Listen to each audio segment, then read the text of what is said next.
Hello, everybody. Jimmy here, back for another Minecraft ship tour. And today I have the RMS Britannia of 1840 by NAD Shipyard. So, Britannia was Shipyard's, I guess, first, purpose built passenger ship. Um, so, some things to know. So, this ship is built IRL, it was built entirely out of wood. So the hull is covered with copper sheeting to protect it from barnacles and worms. And the construction is very similar to typical wooden merchant ships of the time.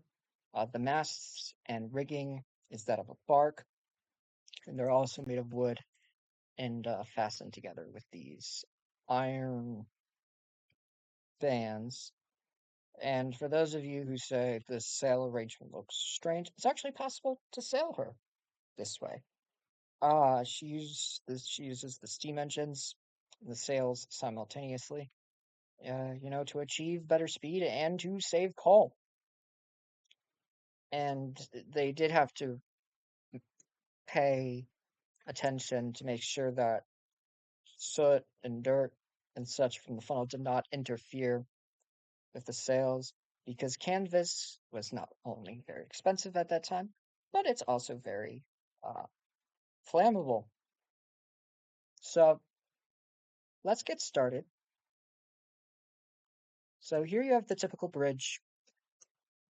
It's not really, a bridge. It's just these small areas top of the paddle wheels. So because this is so small, I probably will be able to look at crew quarters. So crew quarters, I have to crouch. As you can see, this is extremely cramped. You have beds, i.e. hammocks, tables, chairs, or benches, and they are all crammed together in the forecastle right here. And once you go out, you will see that the officers and cooks have it a little better. So let me head aft and provide commentary on it as I do so. So this is the passenger area. We're not going to know this yet, but you can see the storage right here. Now these lamps, these are provided by lighting is provided by oil lamps, because petroleum and petroleum products, they don't exist yet. Whale oil was used. So you can see that these crew have it a little better.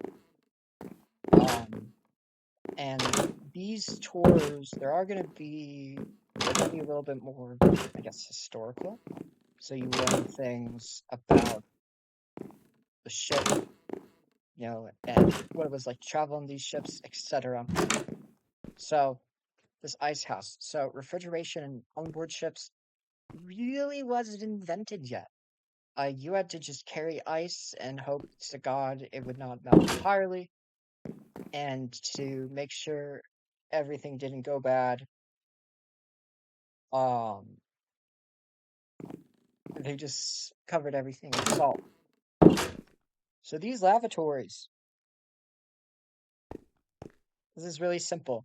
It falls through a hole overboard.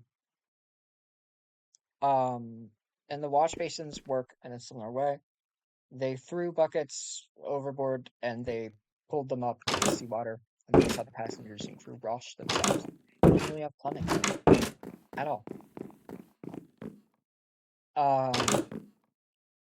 See, the butcher is just kind of the same general thing, more storage. And to get fresh meat, like I said, they didn't really have any refrigeration, so they had to kill live cattle, livestock, as the trip went on. So, So,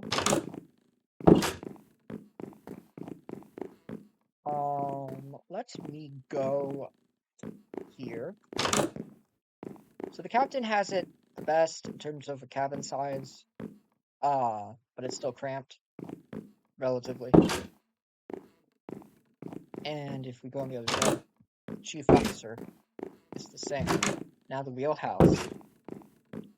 You can't see the helm. You can't see from here. The ship is steered by compass, and orders were given from speaking tubes from the bridge between the paddle wheels, because there's no engine telegraphs yet. So, yeah. Now, I don't know too much about engines. So if I get any of this wrong, please do not kill me. I beg of you. So let me try and explain this. So the engine's very simple. So the boilers, they're just, I think these are the boilers, right? Yeah. So the boilers, they're just large cooking pots. They don't provide really high steam pressure. And the engines, they consist of two side-level for low-pressure engines that are assembled together. And there's no condenser. A mixture of seawater and condensation water was returned to the boilers using simple pumps.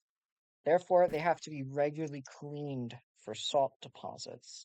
Otherwise, the boilers will they will start to malfunction, and there is the possibility of an explosion, which, on a ship like this, is a death sentence, because that will tear the ship in half. Anyways, let me go out now,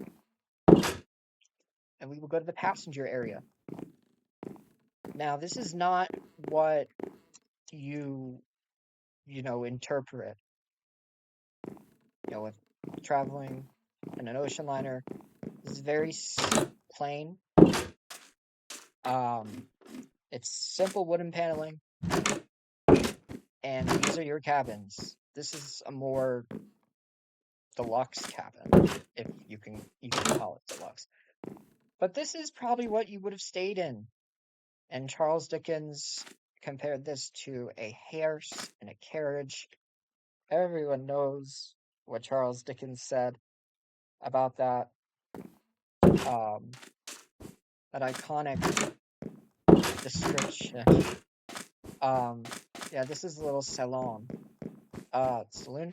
There's no real lounges. Just have this. And let's see what's under there. If we go here, again, you have more cabins.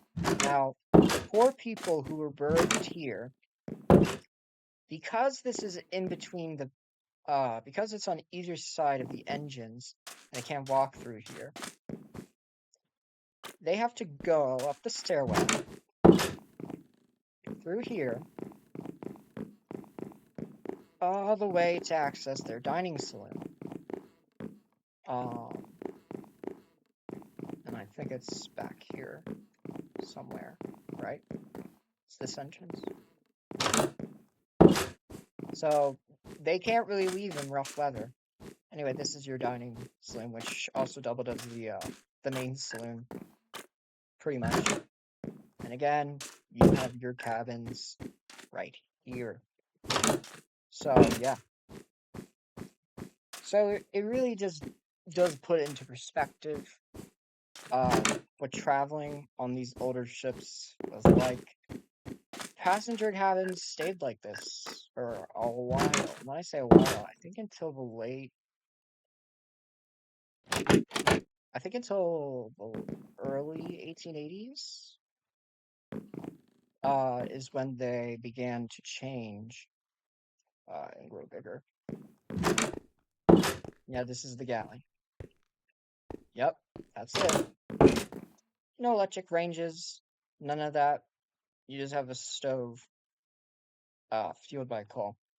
But yeah, that is NAD Shipyard's RMS Britannia.